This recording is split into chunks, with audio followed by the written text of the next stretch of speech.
sono arrivate 158 candidature più altre 40, siamo quasi a 200 candidature e i posti in lista mi pare che siano molti meno,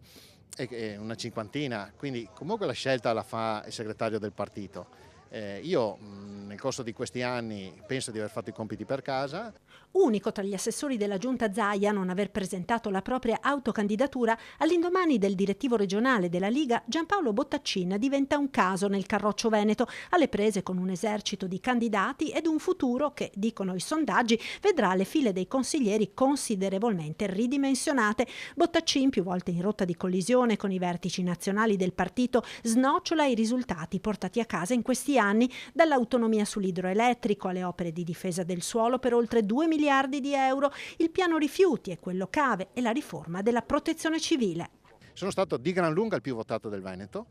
perché non ho preso il più alto numero di preferenze, quelle le ha prese Marcato, però ricordo che il mio collegio elettorale è un quarto rispetto a quello di Padova e quindi le mie 9.000 preferenze in un bacino elettorale come quello di una provincia come può essere Padova, credo di aver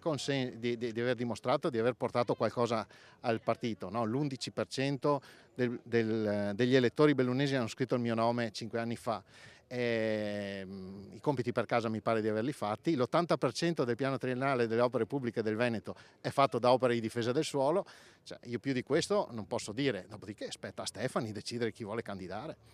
Ed in tempi nei quali si continua a parlare di valori aggiunti per il partito, vedi lista Zaia, Bottaccin si toglie un sassolino dalla scarpa. Può anche essere che qualcuno ritenga che io non sia un valore aggiunto, ma questo lo deciderà il partito, io non entro nel merito di questo.